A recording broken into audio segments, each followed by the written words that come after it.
of his business is speaking on the street corner. You're saying those radical things. What does he say? Oh, sorry, I'm going to go home and cry. Oh, no, he says, who is my mother and my brother? That's a good question. Who is my mother and my brother? Nuclear family was gone. In that statement, the nuclear family was gone. My father and I didn't get along too well.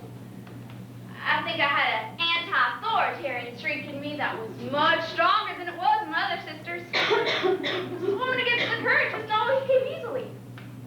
I was always the one kind of rocking the boat, stirring up things. Well, when we would go through the black bottom of my town, the Black Ghetto, dirt roads, one shotgun little house after another, I would feel so guilty about that.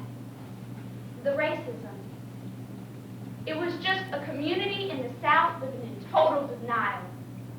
It was like there was a dead dog in the middle of the table and nobody wanted to acknowledge it. Early on, I knew there was something the matter. But after I went to Mercer, Mac just touched a nerve within me. Then I really got radical. I was going up to work with American friends up in Atlanta, and my father, I mean, his true colors literally came out.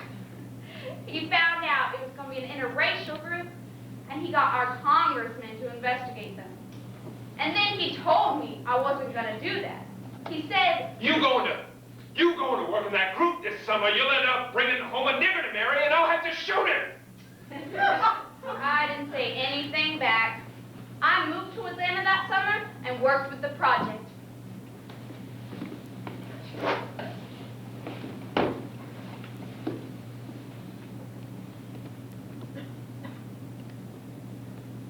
Back down then, they thought, well, this is the way they had to live. My grandmother made me so tolerant. They wouldn't say a Coca-Cola. It was the way things were. They'd say a Pepsi-Cola. They wouldn't say a Coca-Cola. My grandmother taught me to be patient. They say Coca-Cola, that's a white man's drink. Not necessarily to accept things, but tolerate things as they were. They had no choice. They had to try to keep from being killed. We used to talk about the Ku Klux. That's what they were scared of. They used to come in the yard and call you out, kill you. My family was struggling to make enough money to buy food. They wouldn't vote. They wouldn't vote. But I told them, I don't care if you're not going to vote or not. I read, and I'm going to vote. Well, you'll get killed. They just knew they had a place and they stayed in it. My parents developed this real survival strategy.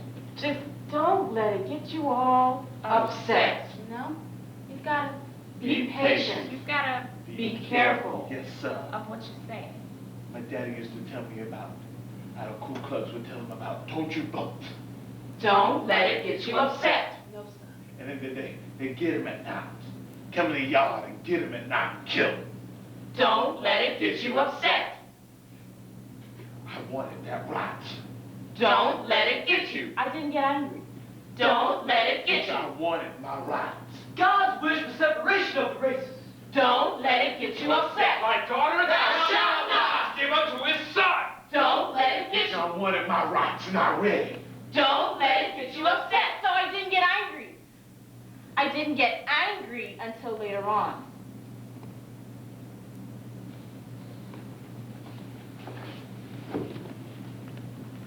Combustible burn, fourth principle. We stand for a minimum standard of living, based on the necessities rather than the luxuries of life.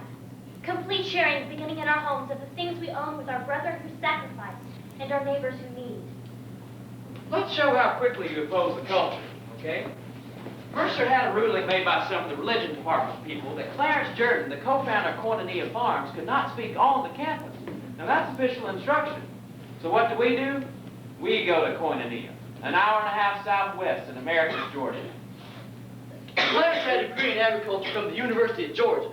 He went to Southern Baptist Seminary. He became a Greek scholar. Fell in love with the Greek New Testament. So he came back and wanted to start something like the early church. In rural southwest Georgia. Can you believe he came to Sumter County, Georgia in 1942 and started a commune that was both integrated and pacifist? armistice in the middle of the World War? Koinonia. It means fellowship in the Greek. Interracial. Interdenominational. Clarence was the person closest to Jesus of anybody I've ever known. He was a Baptist. I mean, there were a few Baptists in the world. Christian Baptist, Baptist Christian. And they believed in the New Testament church, where you give up everything in your community. We committed ourselves to equality of fellowship, economically and otherwise, and that meant, of course, having a common purse. They thought he was a communist. We pooled all that we had and made distribution on the basis of need, and not on the basis of greed or knowledge or power or anything. What was surprising was that each family who had their own little house out there had abundance. There was no poverty there. To me, that was ideal as over against the organized church, which was just another social part of your life that helped your status in the community. Clarence said that God expects us to follow Christ, not sit in the fancy pews and worship him, but to follow him. Not 1 day, 1 hour a week. It was your total life.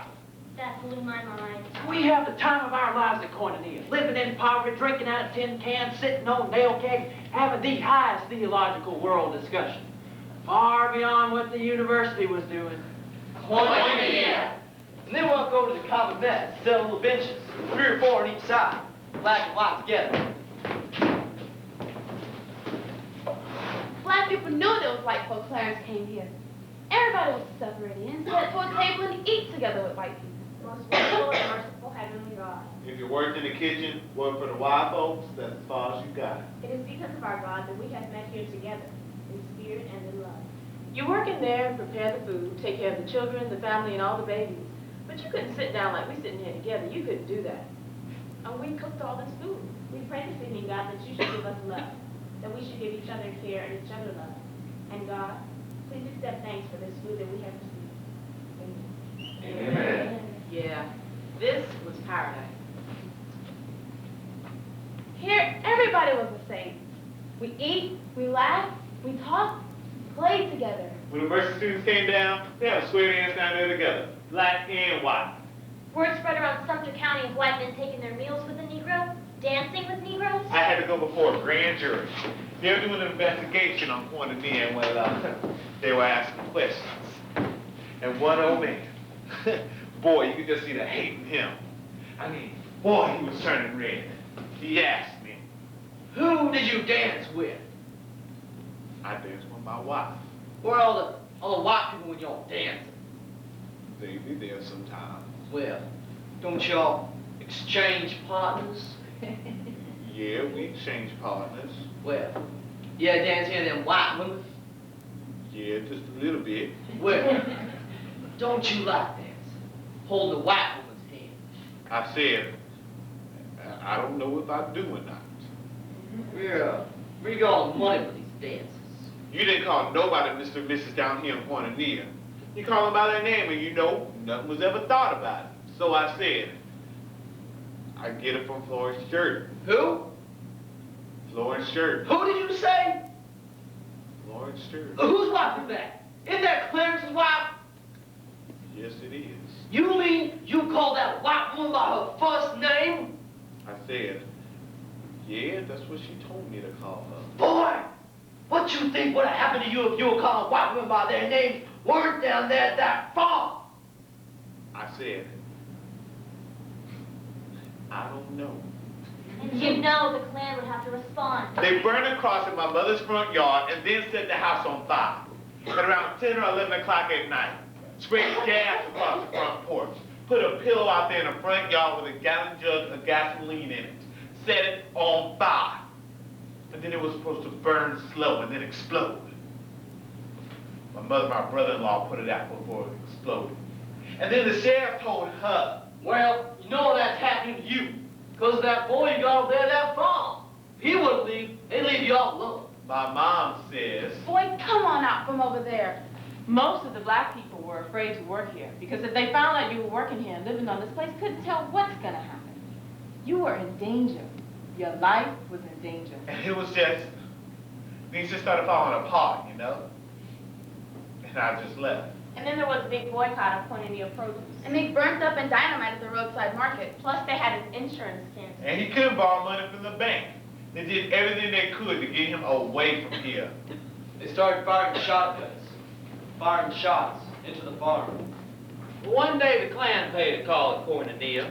A couple of gentlemen came. Said they'd been sent by the Ku Klux Klan. They said, "We want to come right to the point with you.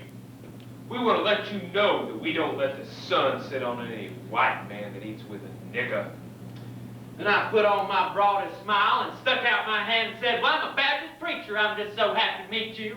All my life I've wanted to meet people who have power over the sun. We will be watching it with great interest tonight."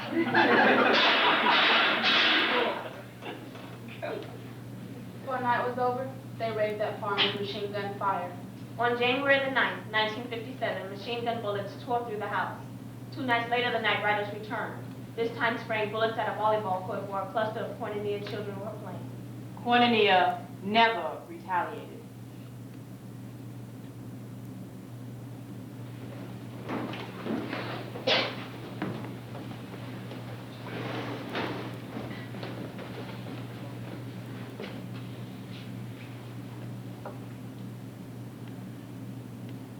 There was a man from India who came to Koinonia.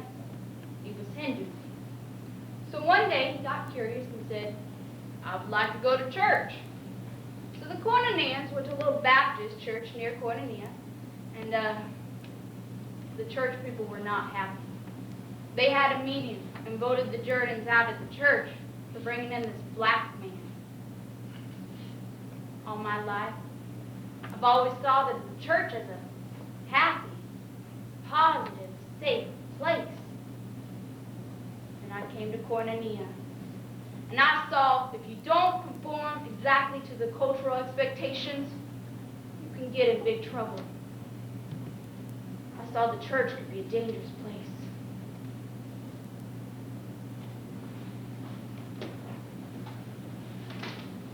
Combustible burn, 5th principle. We stand for the ecumenical fellowship of Christians, as over against narrow creeds and the self-centered concern for institutional denominations. We went to church every Sunday. My dad was a deacon of the church. Mother taught Sunday school and spoke in churches. I never once heard a question from any minister about how we were treating black people. Not one time. Nothing. It never came up. The gospel had been kidnapped. Only thing that really made an impression was that this world was no good, and the next world was a reward for this world. You know the Baptist theology. It's all about being saved and once saved, always saved, and that sort of thing. They had no understanding of all the good that can happen in this world. Baptists in Georgia, see, they never took a stand. And what was happening, see, was these were all Baptist students for the most part. And they were saying, "Why is our denomination, the largest, most prominent denomination, not saying a word?" Mother took me to church all the time. Baptist church. I grew up in Atlanta, in the Holland area. We walk over to Druid Hills Baptist Church. And I remember thinking when I was 8 or 9 that something was just not right because we'd go to Sunday school and sing. That song, Jesus loves little children of the world. Red, yellow, black and white. They are precious in His sight. And we'd sing that every week almost. And then we had colored and white restrooms in the church. I was aware of the signs in the city, you know. The church required me to bus the kids miles and miles away to an all-white swimming pool. We could have gone over very close, within walking distance, but it's integrated. For some reason, I was conscious that something was just not right in my town. That really upset me.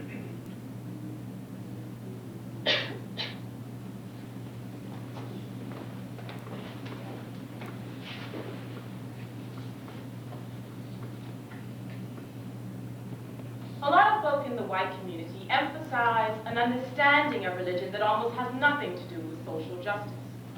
For a lot of white folk, I think the suspicion that some of us have had was that the whole focus was don't engage in premarital sex, don't smoke, don't drink, and that sort of thing. And I don't have a problem with that. It's just that it's not the whole story. For most black folk, our religion has basically been a religion of protest. It's had to be that. Our white brethren had what we were always trying to get, the idea of deliverance of the Israelites from Egypt.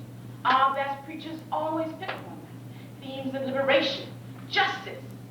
Jesus, he would get run out of town today. The folk who use his name would probably react to him, would react to Jesus. The same way they would